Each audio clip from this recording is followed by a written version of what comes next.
Hey everybody, welcome to the channel.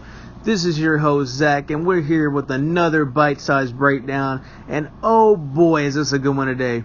We're going to be covering the Man of Steel issue 1 today, and this is the new series written by Brian Michael Bendis, and this is going to be a 6-issue weekly series, which I think is pretty cool. You just get all your comics in that week. And you already know it's going to be good because it's Brian Michael Bendis. And he's coming to DC ready to roll, and I'm not even a big Superman fan, but this stuff is good. DC Rebirth is so much better than I could have hoped for. These stories are magnificent, from Dark Knight's Metal to No Justice. Even the one-shots are great. But enough of me rambling, let's get to the good stuff.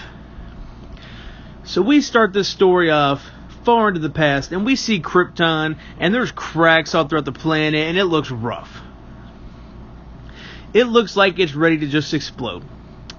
And we then move on, and we see a guy, and we don't know who this is, but he looks Azarnian to me. And for those of you who don't know that race, think of Lobo, supposedly the last Azarnian. I say supposedly because in Justice League of America, they encounter another Azarnian on a mission, but I guess Lobo is the last now.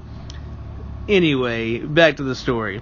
This figure we've never encountered before is asking permission from the Circle, which that's basically different cosmic level beings, and it includes the Guardian of the Universe, Appa Aliapsa, and he wants to destroy the Kryptonians because of their greed for science, and it's causing disruption and war among other planets, including Zarnia and the Dominion.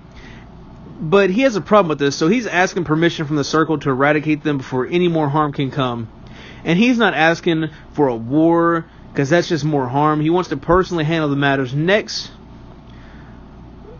we see a shot of him, and we find out his name is Rogol Zar. And man, he's one ugly dude. He looks beaten, war-ridden, and like he knows how to fight, because obviously he has combat experience. And he's ready to cleanse Krypton.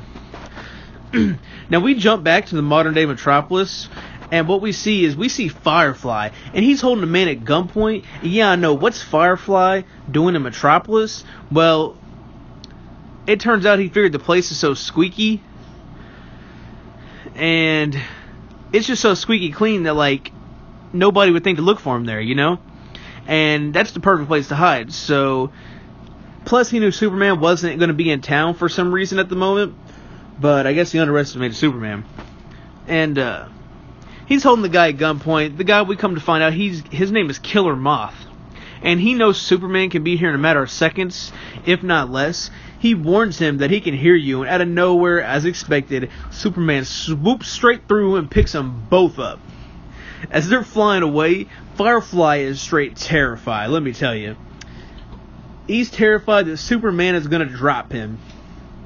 And this is probably due because of Batman, because Superman makes the joke that that's not my thing. It's only funny when Batman does it, and I like that little throw-in they use there. That's pretty funny.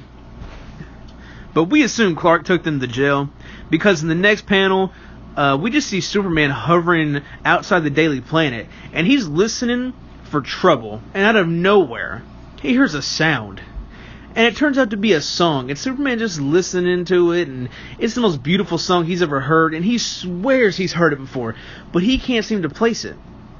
But then he hears a scream nearby, so he zooms away. He's fucking zooming, and all he's hearing is screams, and turns out there's a huge fire. And there's a child stuck, so Clark does what he does and saves the kid. And then he's suspicious, because there's been a lot of fires lately in this district, and it turns out there's another girl trapped in the building, and he zooms to her. But the fire's right on his tail, and he could just pick her up and warp speed out of there, but that could possibly harm the kid. So he just tanks the fire on the way out, because he's Superman, and it's not going to hurt him. He finds the kid's parents, makes sure she's safe, and the fire is out of control.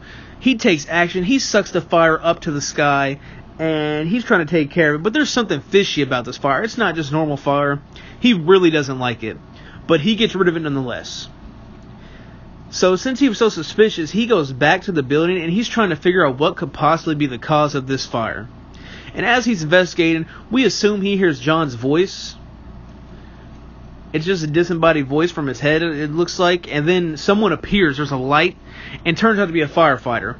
And this introduces to us the character Judy Moore. And if you ask me, Superman likes her, and we know she's digging him. They determine arson was the cause, and Superman tells her to hit up Lois or Clark if she finds anything out. Then he changes it to just Clark. So some fishy's going on here, Supes. I see you, Clark. But anyway, she forgets he has super hearing, and she's woed over there, and he knows what's up. Sounds like Superman is about to have a side chick, and that's a new concept if they roll with that, but I highly doubt that, because that would just be bad on all images.